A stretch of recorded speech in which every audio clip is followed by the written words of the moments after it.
Kate Cassidy's voice trembled as she sat before her camera, the weight of a year without Liam Payne pressing down like an invisible force. The 26-year-old influencer, whose life had been irrevocably altered by the sudden loss of her boyfriend, chose to confront the anniversary of their final moments together not in isolation, but by sharing her raw vulnerability with the world. It was October 12th, exactly 1 year since she had last held him close in Argentina, a memory now etched in both joy and sorrow. Liam, the charismatic former One Direction star whose voice had serenaded millions, had been 31 when tragedy struck just 4 days later. His fall from a third-floor balcony at the Casa Sur Palermo hotel in Buenos Aires had shocked the globe, leaving behind a void that echoed through fan vigils, heartfelt tributes, and the quiet unraveling of those who loved him most. For Kate, that last day wasn't just a date on the calendar. It was the culmination of 2 weeks of shared dreams, laughter, and an unspoken promise of more to come.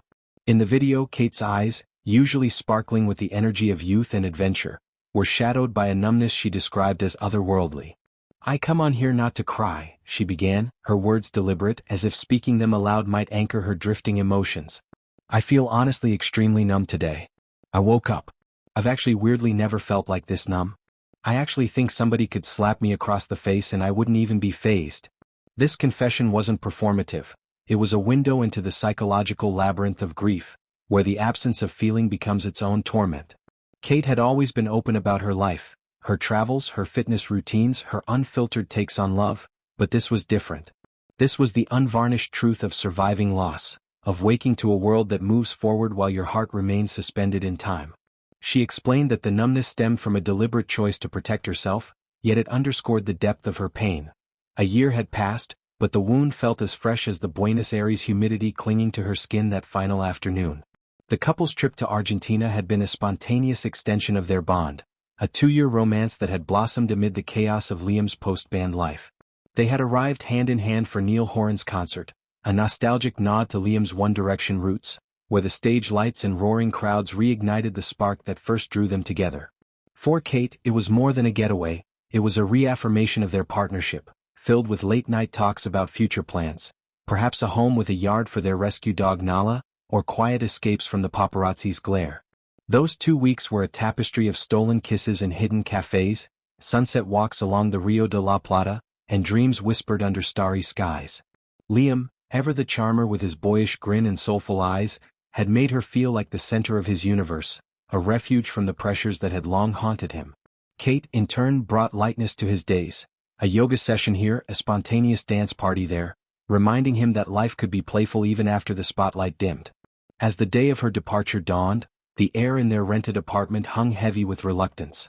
Kate recounted the scene with poignant clarity, the car idling in the driveway, her suitcase zipped but her heart unwilling to follow. She perched on the couch, her hands clasped in his, pouring out a torrent of affection. "The last day that I was with Liam in Argentina before I left, the car was in the driveway. I was sitting on the couch just expressing to him how much I'm gonna miss him, how much I love him." It was a goodbye laced with the mundane and the profound, the logistics of her flight clashing with the eternity they wished to stretch. Liam, sensing her distress, had tried to lighten the mood, his humor a shield against the encroaching separation. He looked at me and he said, "Caitlin, you're gonna miss your flight, you're acting like this is the last time you're ever gonna see me again." The words, meant in jest, now echoed like a cruel prophecy. Kate's voice cracked as she relived it, tears welling but held at bay by sheer will. "And little did I know, it literally was the last time I got to see him. I'm so glad that me and Liam had that last goodbye the way it was." That heartfelt exchange wasn't just a farewell, it was a testament to their depth. Liam had always been vocal about his love, but in those moments, it transcended words, manifesting in lingering hugs, forehead kisses, and promises of video calls from the road. Kate's decision to leave early was practical. Nala, their fluffy bundle of joy rescued from a shelter 2 years prior, awaited her in the States, her separation anxiety a mirror to Kate's own. She boarded the plane with a heavy heart, texting Liam updates from the air, oblivious to the storm brewing in Buenos Aires. 4 days later, the world shattered. Reports trickled in of Liam's erratic behavior at another hotel, the Palacio do How, where staff had allegedly escorted him out for disturbing guests. He checked into the Casa Sur, a decision that would prove fateful. Toxicology reports later revealed traces of cocaine, alcohol, and antidepressants in his system, painting a picture of a man grappling with inner demons amid external pressures. The investigation into his death, ongoing even now, has been a labyrinth of legal twists.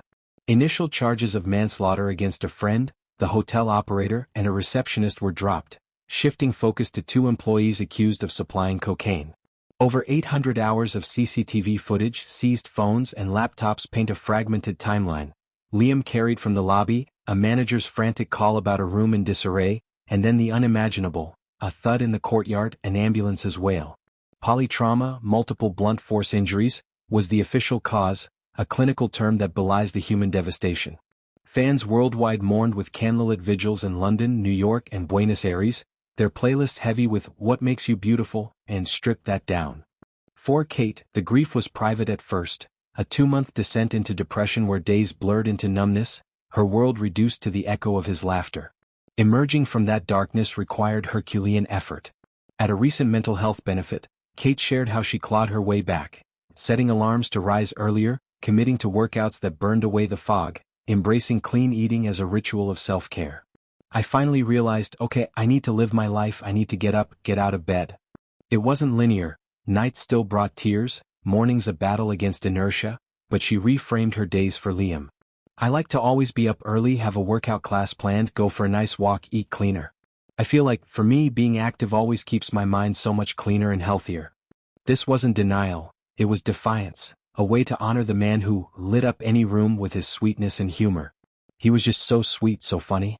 "I've never met anybody like him, and I'm sure I probably won't ever meet anybody like him in my life." In her eyes, Liam remains singular, the best person I ever met, a love story unfinished but eternally cherished.